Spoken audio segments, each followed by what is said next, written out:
Sabemos que es tan grande la misericordia de Dios que no hay pecado que no se pueda perdonar. Siempre hay perdón, por más grave que pueda ser el pecado. Cuando hay sincero arrepentimiento, penitencia y conversión, siempre puede haber perdón. Aunque sabemos que hay pecados que por su gravedad, pues el camino del perdón, pues no es así de simple. No es así como de que, ay, pues voy y me confieso y ya. Bueno, pues en algunos casos, pues sí, la absolución de ese pecado está reservada a una autoridad más alta. Por ejemplo, el pecado del aborto es un pecado reservado al obispo. O sea, quien haya cometido un acto de aborto no puede confesarse con cualquier sacerdote, a menos que el obispo así lo disponga. Aquí, pues por un tiempo, por el año de la misericordia, el señor cardenal nos dio permiso a todos los sacerdotes de absolver ese pecado para no complicar a las personas. Antes se tenía que mandar a las personas a confesarse a la catedral, donde había sacerdotes penitenciarios que solo ellos tenían la autorización de absolver ese pecado. Actualmente, pues que yo sepa, no se ha levantado esa disposición y pues cuando hay sincero arrepentimiento lo podemos absolver. Pero hay otros pecados también reservados al obispo, incluso a la Santa Sede, al Papa. Pecados como profanaciones o sacrilegios a la Santa Eucaristía. Pecados graves de los mismos sacerdotes, por ejemplo, hacer en la confesión una proposición indecorosa y peor todavía, absolver al cómplice de un pecado contra el sexto mandamiento. Es una grave falta del sacerdote que incurre en excomunión y esta está reservada a la Santa Sede. Pecados como el atentar contra la persona del Papa también es de esos pecados que solamente la Santa Sede puede absolver. Pero en fin, así sea muy grave, todos se pueden perdonar. Pero hoy Jesús nos hace mención de un pecado que no se puede perdonar. Y este es la blasfemia contra el Espíritu Santo. ¿Qué entendemos por blasfemia? Pues una blasfemia es cuando se profieren maldiciones, ofensas directamente hacia Dios. Cuando tú insultas a una persona, pues la insultas, pero cuando ese insulto, ese desprecio va dirigido al ser que le merecemos nuestra adoración y nuestro máximo respeto, eso se le llama blasfemia. Entonces, una blasfemia dirigida al Espíritu Santo, esa no tiene perdón. Pero, o sea, ¿en qué sentido es esa blasfemia? Es como decirle majaderías, decirle paloma fea, o ¿a qué se refiere? Bueno, pues la Iglesia, profundizando en estas palabras de Jesús, ha entendido que no se trata de decirle un insulto al Espíritu Santo, sino de negarse a su acción, sino de negarse a la obra de su misericordia. Ese es un pecado que no tiene perdón, porque el que se está bloqueando al perdón es uno mismo. No es que Dios dice, no, esa ofensa no te la puedo perdonar.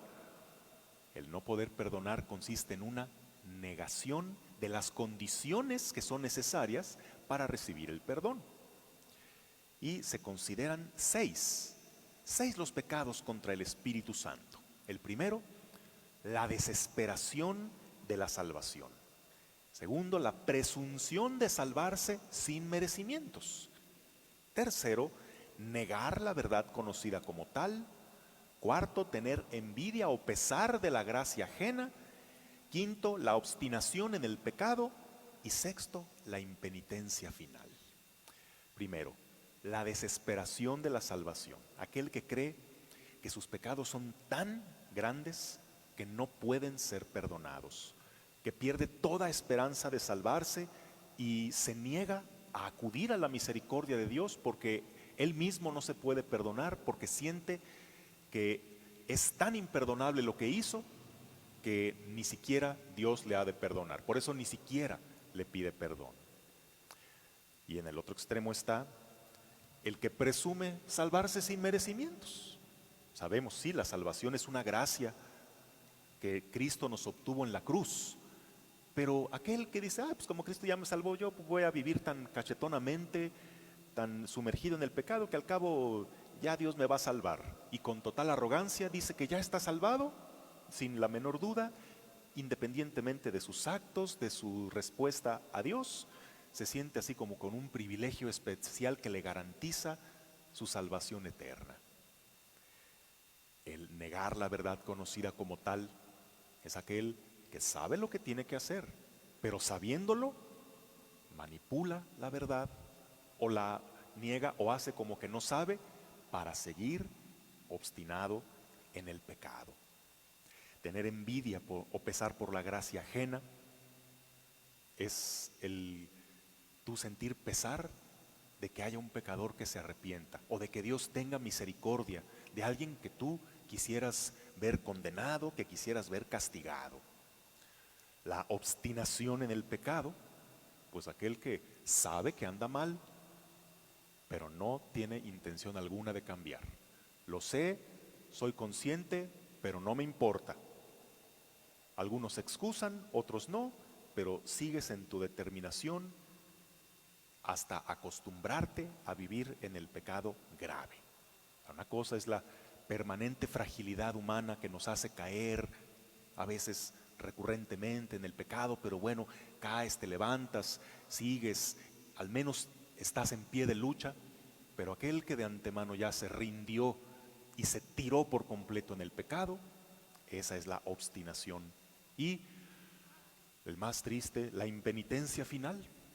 Aquellos que ni siquiera al borde de la muerte, ni siquiera teniendo la última oportunidad de arrepentirse, ni siquiera teniendo un sacerdote al pie de su cama en su lecho de muerte, se niegan a recibir la absolución o al menos manifestar algún deseo de arrepentirse. Esos son aquellos pecados que no tienen perdón, pero no porque Dios no perdone, sino porque tú te niegas a ese perdón. La acción del Espíritu Santo consiste en reconocer a Jesús como nuestro Señor y Salvador. Es una gracia suya el tener conciencia y dolor de nuestros pecados y abrirnos al don de su salvación. Pero si bloqueamos esto, Dios es tan respetuoso de nuestra libertad que ni siquiera un regalo tan grande nos obliga a recibirlo. Pero vaya que este sí es un pecado gravísimo, el abierto desprecio a su amor infinito. Como dice aquel dicho, no hay peor desprecio que el no hacer aprecio. Bueno, pues tú y yo somos pecadores, y yo más que tú, pero eso sí, no de este pecado, no de cerrarme a su gracia, yo así de frágil y de pecador como soy, pero por lo menos reconozco la infinita misericordia de Dios y a ella me aferro y la busco constantemente, porque una cosa es que sea frágil y pecador y otra cosa es que cometa esa locura de quererme condenar. Nos ponemos de pie.